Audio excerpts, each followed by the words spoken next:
Assalamualaikum warahmatullahi wabarakatuh. Selamat pagi kawan-kawan. Alhamdulillah, semoga pagi kita diawali dengan bahagia sampai sore nanti agar kita dapat ceria dalam menjalani aktivitas kita sehari-hari. Alhamdulillah, sekarang saya masih bersama saudara kita dari Trimurjo yang kebetulan ia adalah seorang atlet pencaksilat.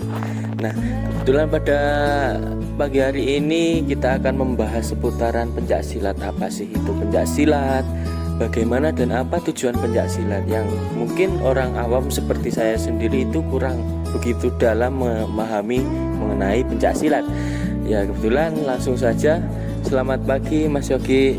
Pagi Mas Baro.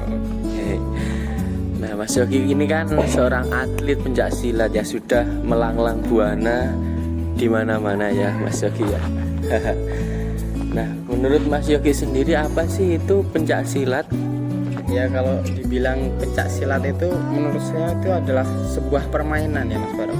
Sebuah permainan atau keahlian dalam mempertahankan diri dengan cara ada beberapa cara dalam pencaksilat itu. Yang pertama itu ada menangkis. Lalu setelah menangkis itu ada menyerang atau membela diri menggunakan serangan fisik atau juga bisa menggunakan serangan berupa senjata tajam atau senjata tumpul seperti toya. Jadi pencaksilat itu adalah sebuah keahlian mempertahankan diri menggunakan atau tanpa senjata. Oh, berarti pencaksilat itu lebih ke bela diri ya Mas Yogi, untuk mempertahankan dari serangan musuh ataupun serangan saat kita menjalani perlombaan itu. Mas Yogi, saya akan bertanya lebih dalam lagi. Nah, terus setelah pengertian secara singkat tadi, lalu apa sih sebenarnya tujuan dari pencaksilat itu sendiri Mas Yogi? Oke, baik. Kalau tujuan pencaksilat itu banyak sekali ya Mas Barang.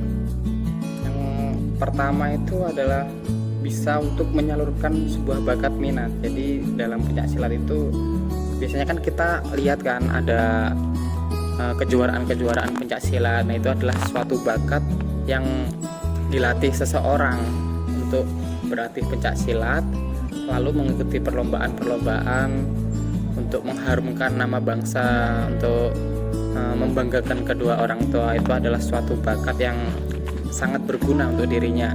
Biasanya dalam perlombaan itu mendapatkan sebuah sertifikat. Nah, sertifikat tersebut kan bisa digunakan untuk mendaftar pekerjaan atau instansi-instansi yang akan dia pilih ke jenjang selanjutnya.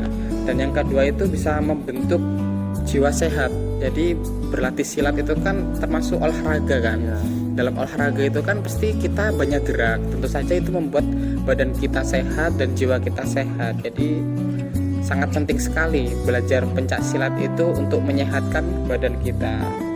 Dan yang ketiga itu ada membentuk sikap kesatria. Jadi dalam berlatih pencaksilat itu seorang itu dilatih menjadi seorang kesatria. Tidak boleh melukai seseorang jika dia itu tidak dilukai. Jadi kalau bahasa Jawa itu ada yang mengatakan ngalah ngalih ngamuk. Jika dia diejek seseorang, dia itu tidak langsung membalasnya, udah biarin saja. Nah, ketika dia diejek lagi, dia akan menghindar, tidak mendekati orang itu.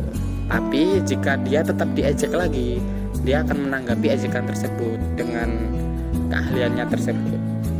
Dan yang keempat itu ada mendorong dan menggerakkan masyarakat. Jadi dalam berlatih pencaksilat itu kan pasti dia belajar bela diri kan. Jika dia belajar bela diri, maka dia akan melindungi teman-temannya atau melindungi sesamanya, melindungi lingkungannya dengan bahaya-bahaya yang terjadi di sekitar kita.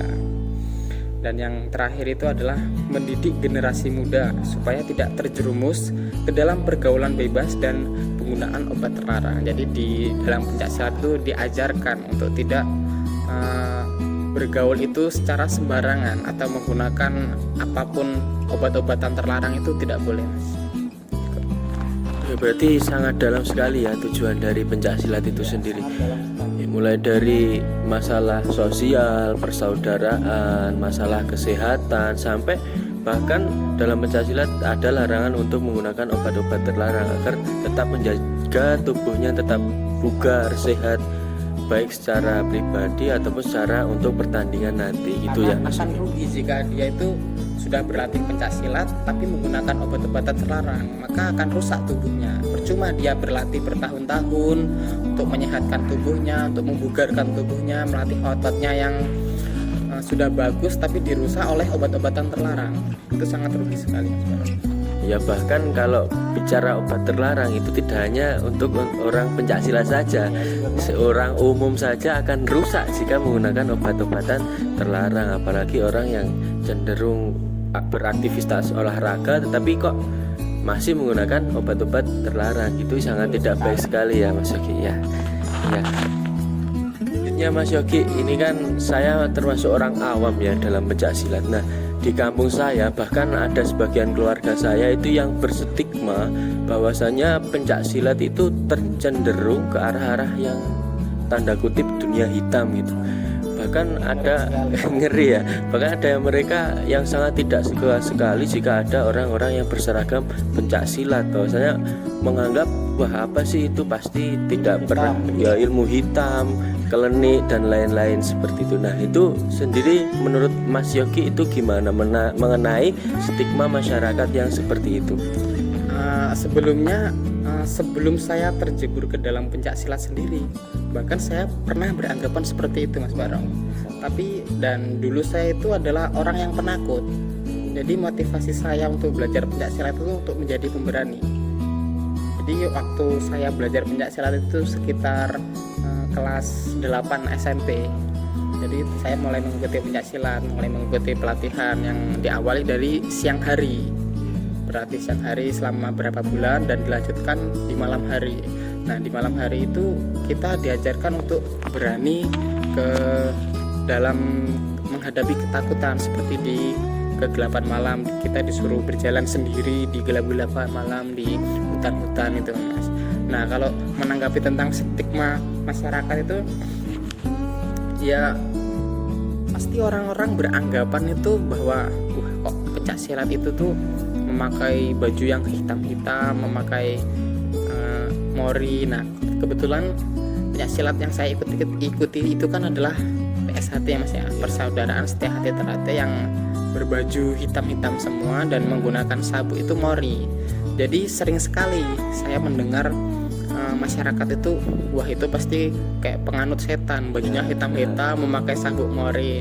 Tapi apa yang saya alami sendiri itu sama sekali tidak ada hubungannya dengan hal-hal gaib Mas. Tidak ada sama sekali. Karena dalam pelatihan pencaksilat saya sendiri itu diajarkan untuk percaya kepada diri kita sendiri dan percaya kepada Tuhan yang Maha Esa.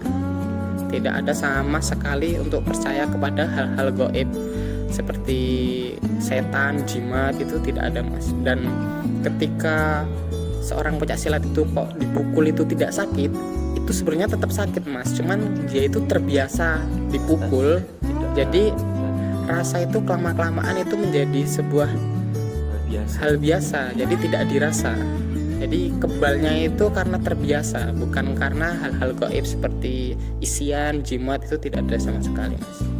Kalau untuk menanggapi stigma masyarakat itu ya biarkan saja, itu kan hanya anggapan seseorang. Ya, yang penting kita kan tidak melakukannya itu. Kita tetap percaya kepada diri kita sendiri dan Allah Subhanahu wa taala. Ya, jadi sebenarnya luar biasa sekali ya pencaksilat ini Mas Yogi. Banyak sekali nilai-nilai yang diajarkan di dalamnya, melepas dari stigma masyarakat mengenai pencaksilat yang berada di bawah tanda kutip dunia hitam itu tadi. Padahal pada kenyataannya Mas Yogi sendiri bahwasanya itu tidak sama sekali, tidak ada hal-hal yang menuju ataupun menjerumus ke arah sana. Lebih mengandalkan kemampuan pribadi dan tentunya minta pertolongan keyakinan kepada Allah Subhanahu wa taala gitu ya. Wah, sangat luar biasa sekali pertemuan kita pada pagi hari ini ya Mas Yogi. Semoga kita semua dilindungi ya sama Allah Subhanahu wa taala. Untuk terakhir ada pesan-pesan untuk masyarakat yang insya Allah mendengar mengenai pencaksilat ini Mas Yogi. Ya, pesan saya semoga anak-anak Indonesia itu sangat berantusias untuk belajar bela diri pencaksilat ya Mas ya. Karena pencaksilat sendiri itu kan adalah sebuah budaya Indonesia yang telah berkembang dari zaman kuno hingga ke zaman modern sekarang. Bahkan sampai sekarang itu sudah diakui oleh UNESCO 2019 kemarin, itu sudah disahkan oleh UNESCO menjadi budaya tak benda yang berasal dari Indonesia sendiri. Jadi kita harus mengharumkan nama bangsa Indonesia dengan budaya kita sendiri, yang salah satunya adalah belajar pencaksilat.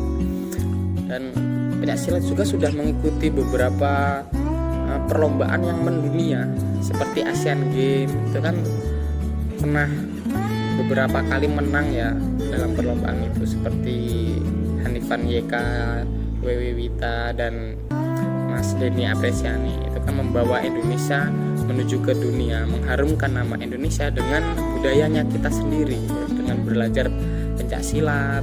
Selain untuk menjaga diri kita sendiri, kan bisa menjaga lingkungan kita, menjaga orang-orang yang kita sayangi. Gimana kita bisa menjaga orang-orang yang kita sayangi kalau kita sendiri tidak bisa menjaga diri kita? Jadi sangat penting sekali untuk belajar pencaksilat. Jadi pesannya, semoga anak-anak Indonesia itu bisa belajar pencaksilat semua. Harapan saya itu Mas. Ya, terima kasih Mas Yogi ya untuk pertemuannya. Semoga kita tetap dalam perlindungan Allah Subhanahu wa taala, dan semoga jaya selalu pencaksilat Indonesia. Amin. Ya baik, terima kasih kawan-kawan yang sudah mendengarkan dari awal hingga akhir. Atas banyak salahnya kami mohon maaf. Saya akhiri, wassalamualaikum warahmatullahi wabarakatuh.